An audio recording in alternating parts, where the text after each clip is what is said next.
देखें, बात बड़ी वाज़ेह है। आज बड़ी तकलीफ से बात हुई है। पाकिस्तान के अंदर जो कुछ हो रहा है, क्या मैंने तो आज कहा कि अगर लापता अफराद है तो क्या इसको कराची बनाना है? यहाँ अगर किसी ने जुर्म किया है, पकड़े उसको, लेके जाएं, जेल में लेके जाएं, जो मर्जी करें, कानून के मुताबिक काम करें। तो ये लापता अफराद के आज कोशिश पूरी थी कि लापता अफराद के खाने में डाल दिया जाए। तो हमने बड़े रेजिस्टेंस दिया कि लापता अफराद का कोई ताल्लुक नहीं। इमरान रियाज यहीं से, इस सरजमीन से है। इसे लाहौर और पंजाब ही रहने दें, इसे कराची ना बनने दें, या इसे हमारे जो वजीरिस्तान के इलाके है वो ना बनने दे। और ये ज़रूरी है। और अपना आपने पुलिस की परफॉर्मेंस देख ली है। पुलिस के बस का ये काम नहीं है। हमने तो सेक्रेटरी डिफेंस का कहा था कि वफाकी हुकूमत के नीचे जो इदारे हैं, हम किसी एजेंसी को नहीं बुलाना चाहते, हम लीस्ट एंड इंटरेस्टेड हैं। लेकिन जो इनके ऊपर इंचार्ज है, सेक्रेटरी डिफेंस है, सेक्रेटरी होम है, उनका काम है रिकवरियां कराना, बुनियादी हकूक का तहफ़्फ़ुज़ उनका काम है। हमारा एक शहरी है, पाकिस्तान का शहरी है, सहाफ़ी है, एंकर है, फिर उसे जीने का हक है। वो आर्टिकल 19 कहता है राइट का, वो ठीक है, रीजनेबल रिस्ट्रिक्शन अपनी जगह है। लेकिन इसका मतलब ये नहीं है कि उसे घरों से गायब कर दिया जाए और जेलों से। पहले तो दूसरा भी बात कहा, सुबह से जो फोन सुन के आया हूँ कि यहाँ पर जमहूरी हुकूमत तो है नहीं है, या फाशिज्म चल रही है, यानी मजाक हो गया यहाँ पर। भाई यहाँ पर बुनियादी हक है और अदालत को यही कहा कि आर्टिकल 199 है, एनफोर्समेंट ऑफ फंडामेंटल राइट की बात करें यहाँ पर। और अब हमें बड़ी उम्मीद है, आज अदालत के सामने 12:15 बजे हम पेश करेंगे जो पाकिस्तानी कवानीन और केस ला है, जिसके मुताबिक ये है कि अदालतें कहाँ तक जा सकती हैं। हमें लापता अफराद की तरफ मत लेके जाएं खुदारा। ये पंजाब है, ये लाहौर है, इसे लाहौर और पंजाब रहने दें, इसे कराची मत बनाएं। आप जिना हाउस GHQ जहाँ पर अटैक हुआ, हमला किया गया, तोड़फोड़ की गई, उसकी मजम्मत करते हैं? जी बिल्कुल।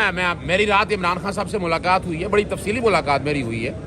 बिल्कुल मजम्मत कर रहे हैं। यानी ये क्यों कहा जा रहा है कि हम मजम्मत नहीं कर रहे हैं? हम बिल्कुल मजम्मत कर रहे हैं इस बात की। लेकिन हम देखिए, आर्मी एक्ट के तहत तो हम सवाल है, हम जमहूरी हुकूमत है। आर्मी एक्ट के तहत तो ये बनता ही नहीं है, ना कोई ऑफेंस बनता है। भाई इसमें तो पूरी दुनिया में ये कह दिया है जो कानून के मुताबिक कार्रवाई बनती है। इसमें एक इजाफी बात कही है और उस पर हम लोग कायम है। इसका एक जुडिशल कमीशन बना दे, जुडिशल कमीशन बना के असल हकायक कौम के से ले आए, और जो कसूरवार है। लेकिन इस तरह नहीं है कि आप बच्चियों को, औरतों को घरों से उठाएं। 7,000 के करीब लोग हैं। अभी आलिया हमजा का मुझे फोन आया कि आज 10 दिन हो गए हैं घर से उठाए, घर जो कुछ जुल्म किया। अच्छा, अब आप डिटेंशन कर रहे हैं तो खुदारा डिटेंशन करें, ये घरों को तबाही का मंजारा ना करें। आप घर तबाह कर देते हैं, आप बैठ के वहाँ नुकसान कर देते हैं। किस कानून के तहत कर रहे हैं? और जैसे हमने कहा कि MPO का कानून काला कानून है और उसमें पूरा इंशाल्लाह हम कोशिश करेंगे।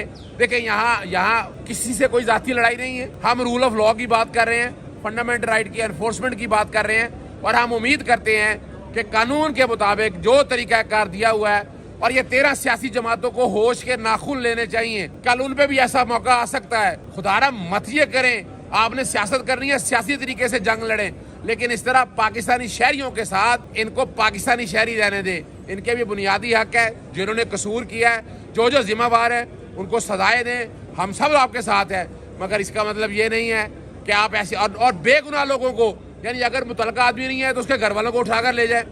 ये कब शुरू हो रहा है? ये सियासी वाबस्तगी अपनी जगह पर है, मगर बुनियादी हक का तहफ़्फ़ुज़ फराहम करें खुदारा। ये कौम को आगे लेकर जाएं, कौम को मत तकसीम करें। पोलराइजेशन पहले ही बहुत ज्यादा हो चुकी है, वो भी मानते हैं, लेकिन कौम को तकसीम के अमल से बचाएं।